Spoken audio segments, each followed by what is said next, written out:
జగన్మోహన్ రెడ్డి గారికి వైసీపీకి వాళ్ళ బుద్ధులు మాత్రం మారట్లేదండి. ఎప్పుడు ఆ క్రిమినల్ మైండ్, ఆ క్రిమినల్స్తోని ఇక వాళ్ళకి అలవాటైపోయింది అనుకుంటా ఆ సాంగత్యం అనేది.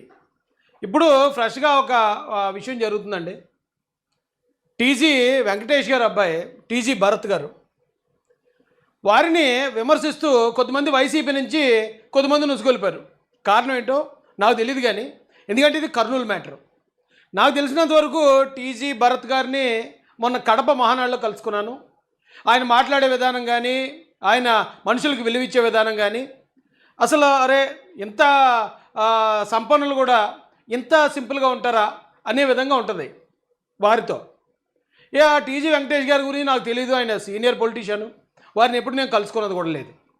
అయితే ఇప్పుడు బాల నేరస్తుల్ని బరిలోకి దింపిన జగన్ అని పెట్టాను నేను ఈ తమ్నైల్. ఈ బాల నేరస్తులు మీరు చూసే ఉంటారు. మాస్టర్ అని అప్పట్లో ఇప్పుడు తమిళనాడు సీఎం గారు విజయ్ గారి సినిమా ఒకటి వచ్చింది. దానిలో విజయ్ సేతుపతి అని విలన్ ఉంటాడు. ఆ విజయ్ సేతుపతి ఏం చేస్తుంటాడు అంటే జైల్లో ఉన్న బాల నేరస్తులతో నేరాలు చేస్తూ ఉంటాడు. ఎందుకంటే బాల నేరస్తులకు తక్కువ శిక్ష పడుతుంది. ఒకవేళ మేజర్ అయి ఉన్న తర్వాత అంటే ఎవరికన్నా సరే ఒక 25-30 సంవత్సరాల మర్డర్ చేస్తే ఆడికి 14 సంవత్సరాలు జైలు శిక్ష పడుతుంది. కానీ మైనర్ ఎవడన్నా మర్డర్ చేసాడు అనుకోండి, ఆడికి 9 నెలలు 10 నెలలు అలా ఏదో చాలా తక్కువే ఉంటుంది శిక్ష.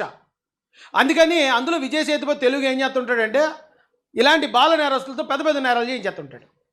ఇక్కడ జగన్ గారు కూడా అదే స్ట్రాటజీ వేశారా అనిపిస్తుంది. ఎందుకంటే ఎప్పుడైనా ఒక వ్యక్తిని విమర్శించాలి, లేకపోతే ఒక వ్యక్తితో తలపడాలి అనుకుంటే సమ ఉజ్జీలను వదలాలి.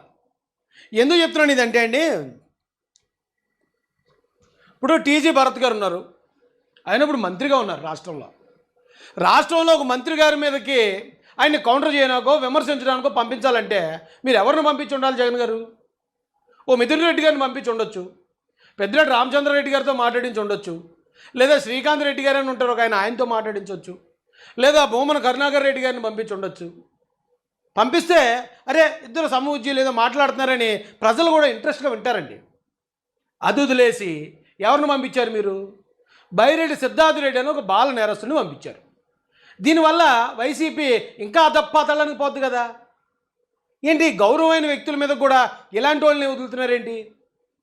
ఇదేం పద్ధతి జగన్ గారికి? హుందాగల రాజకీయం ఎప్పుడు చేస్తాడు ఈయనని ఇంకా మీ పరువు అంతా పోద్ది కదండి. ఏమంటే టీజీ వెంకటేష్ గారు ఈయన బిజినెస్లో ఉన్నారండి. ఈయన ఆస్తులు అనౌన్స్ చేశాడు, ఇది అఫిడవిట్లో. ఈయన ఆస్తులు ఎంత అనౌన్స్ చేశాడంటే అండి 278 కోట్ల రూపాయల ఆస్తులు ప్రకటించిన వ్యక్తి ఆయన టీజీ భరత్ గారు. 278 అంటే దాదాపు 300 కోట్లు చూసుకోండి. ఈయన ఎంబీఏ చదివాడండి. ఎడ్యుకేషన్ క్వాలిఫికేషన్ ఎక్కడో చూపిస్తానండి. డీటెయిల్స్ ఆఫ్ క్రిమినల్ కేసెస్ ఒకసారి చూడండి. అఫిడవిట్లో ఈ డీటెయిల్స్ ఆఫ్ క్రిమినల్ కేసెస్ అనే దాంట్లో పేపర్లు సరిపోలేదండి జగన్మోహన్ రెడ్డి గారికి. ఎన్ని పేపర్లన్నా మనకి కొట్టే కొద్ది టైప్ వస్తూనే ఉంటాయి. కానీ డీటెయిల్స్ ఆఫ్ క్రిమినల్ కేసెస్ 0 ఈయన మీద. 300 కోట్ల ఆస్తిపరుడు, ఒక్క క్రిమినల్ కేసు కూడా లేకుండా. అంటే న్యాయంగా వ్యాపారం చేసుకుని, న్యాయంగా ఆస్తులు సంపాదించుకుని, న్యాయంగా ఎలక్షన్లో పోటీ చేసి, న్యాయంగా అతి చిన్న వయసులో మినిస్టర్ అయిపోయి కూర్చున్నాడు ఆయన. అలాంటి ఆయన్ని మీరు ఒకవేళ కౌంటర్ చేయాలి, ఆయన విమర్శించాలంటే ఇప్పుడు విమర్శించడం తప్పేం కాదు, విమర్శిస్తారు.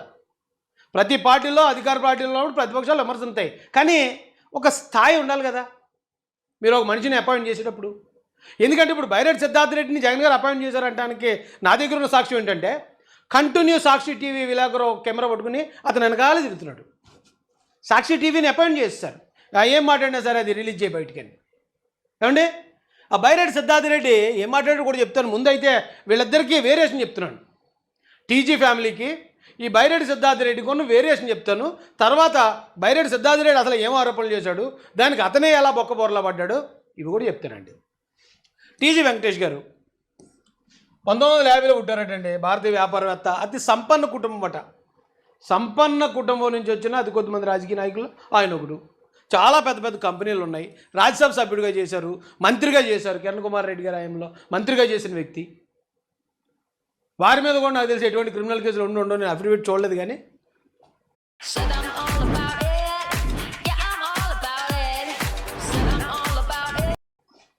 అఫిడవిట్ ఉందండి.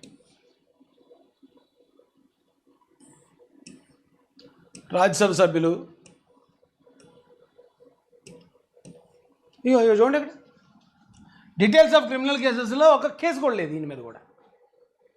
అరే అంత సంపన్న కుటుంబం, అంత అంత గౌరవంగా హుందాగా బ్రతుకుతున్న కుటుంబం, రాజకీయాల్లో ఒక విలువలతో వచ్చిన కుటుంబం, అలాంటి కుటుంబం మీదకి మీరు ఎవరిని పడితే వాళ్ళని వదిలేస్తారా?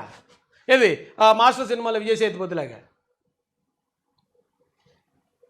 అంటే ఇది వీళ్ళ బ్యాక్గ్రౌండ్, టీజీ ఫ్యామిలీ బ్యాక్గ్రౌండ్. వీళ్ళ మీదకి జగన్మోహన్ రెడ్డి గారు వదిలిన బాల నేరస్తుడైన బైరెడ్డి సిద్ధార్థ రెడ్డి బ్యాక్గ్రౌండ్ మరి చూద్దామండి.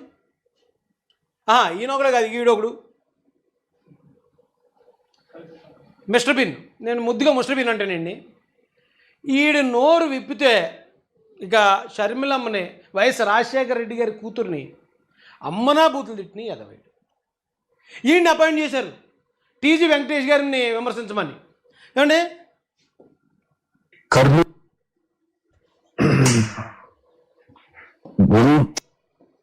ఎందుకు మురిసిపోతూ ఉంటాడు కొంచెం అమ్మాయిలాగా? నాకు అర్థం కాదు. కొంచెం చిన్నలు ఉన్నాయి ఇళ్ళు తెగులుతా ఉంది. నువ్వు గాడిద చేయాల్సిన పని గాడి చేయాలి, గుర్రం చేయాల్సిన గుర్రం చేయాలి. ఏది నువ్వు పసిరిక పాముకు తక్కువ, వానపాముకు ఎక్కువ. అది నీ జాతి లక్షణం. ఈ సవాళ్ళు పసిరిపాముకి తక్కువ, వానపాముకి ఎక్కువ, అది నీ జాతి. ఇది మాట్లాడితే జాతుల గురించి, కులాల మీద మాట్లాడతాడండి. ఆర్యవైశ్య కుటుంబానికి చెందిన వ్యక్తులట. నాకు వాళ్ళ గురించి, వాళ్ళ క్యాస్ట్ ఏంటి అనేది ఇప్పుడే తెలుసుకున్నాను. ఇది జాతి అన్నాడని. ఏంటి అంత దారుణంగా జాతి గురించి మాట్లాడుతున్నాడు ఏంటి అని చూస్తే ఆర్యవైశ్య కుటుంబం అట వారిది. ఆర్యవైశ్యులు అంటే చక్కగా వ్యాపారాలు చేసుకుని చాలా ఉన్నతంగా ఉంటారు కదండి.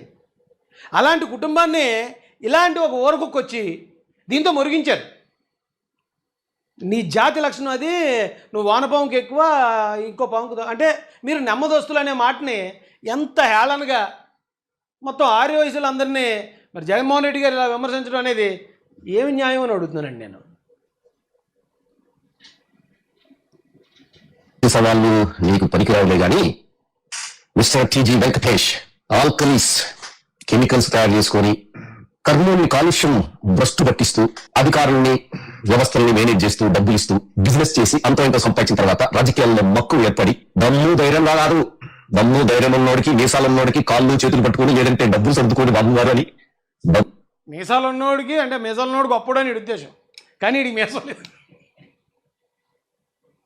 ఒరే పంచు, ఎందుకురా నీకు నువ్వు ఇలా పంచులు వేసుకుంటావు? ఏమండి అడే చెప్తున్నాడు, వ్యాపారం చేసుకున్నారు, వ్యాపారంలో ఇదయ్యారు అని. వ్యాపారం చేయడం తప్పండి. వీళ్ళకి కబ్జాలు చేయాలి, మర్డర్లు చేయాలి, ఆస్తుల కోసం వాళ్ళని చంపాలి, ఆస్తులు కబ్జా చేయాలి. అది అప్పుడు కరెక్ట్గా ఉంటుంది వీళ్ళకి. ఈ వైసీపీ నుంచి ఇలాగ అపాయింట్ చేసి ఇలాంటి వాళ్ళకి చూడండి, ఒక కులాన్ని మొత్తం ఎలా తిట్టించారో మీరు ఆలోచించండి. ఏమండి తర్వాత బైరెడ్డి సిద్ధార్థ రెడ్డి. ఈరోజు బైరెడ్డి సిద్ధార్థ రెడ్డి గారి గురించి చెప్పడానికి వారి బాబాయ్ గారిని ఇన్వైట్ చేశాను మన స్టూడియోకి. నిజం చెప్పాలంటే అండి, ఇప్పుడు బైరెడ్డి సిద్ధార్థ రెడ్డి ఏదో మాట్లాడాడు, చూపిస్తాను అతని ఆరోపణలో. అతనికి టీజీ భరత్ గారు, టీజీ వెంకటేష్ గారు కౌంటర్ ఇచ్చారట అని తెలిసింది. దయచేసి వారిద్దరిని కూడా హృదయపూర్వకంగా రిక్వెస్ట్ చేసేది ఏంటంటే, మీరు ఎవరికి పడితే వాళ్ళకి స్పందించకండి సార్, వాళ్ళ స్థాయి పెంచకండి. ఎందుకు చెప్తున్నాను ఇదంటే, వాళ్ళ సొంత బాబాయే బైరెడ్డి రాజశేఖర రెడ్డి గారు ఏంటి మరి బైరెడ్డి సిద్ధార్థ రెడ్డి గారి గురించి ఏంటని ఇప్పుడు అడిగితే అలాంటి నన్ను అడక నాన్ సెన్స్ అన్నాడు ఆయన. చదువు సంజ లేనుడు పాలు తాగే వేసాలు వేస్తాడు. అంతలా అలా ఉండాలండి. టీజీ భరత్ గారు, టీజీ వెంకటేష్ గారు కూడా ఎవరన్నా వచ్చి ఏంటండి పలానా సిద్ధార్థ రెడ్డి మీ గురించి ఇలాగ అన్నాడు కదంటే, ఎలవా కుర్రాళ్ళ గురించి మాకేంటి పక్కది అనాలా. అంతే తప్ప మీరేమో అందరికీ వాల్యూ ఇచ్చేస్తారు. అందరికీ వాల్యూ ఇచ్చేస్తే మీ వాల్యూని నిలబెట్టుకునే వ్యక్తులు ఉండరండి అవతల. నోటికి ఏదొస్తే అది వేళ. రెండు ఆరోపణలు చేశాడు, రెండు చూపిస్తాను మీకు. బైరెడ్డి సిద్ధార్థ రెడ్డి, టీజీ వెంకటేష్ గారు, టీజీ భరత్ గారి మీద. ఆ రెండు ఆరోపణలు ఎంత నాన్ సెన్స్ ఆరోపణలు మీకు చూపిస్తాను. అలాంటి వాళ్ళ కోసం మినిస్టర్ గారు స్పందించడం ఏంటండి? ఎవరన్నా అలాంటిది ఉంటే కనుక మీ కింద కార్యకర్తలు ఉంటారు కదా, వాళ్ళతో చెప్పించండి. వాళ్ళతో లేదంటే ఇక్కడ కాకినాడ పంపించండి, కర్నూలుకి ఎక్కడి నుంచి నేను కొడతా. ఇక పలానాది ఇలాగ అంటున్నారు, ఇది సోన్స్ అని చెప్పండి నాకు. ఎందుకంటే మిమ్మల్ని నేను ఒకసారి కలుసుకున్నాను. కానీ మీరేంటనేది ఒక మీటింగ్ చాలు కదా, ఒక మెతుకు పట్టుకుంటే చాలదా?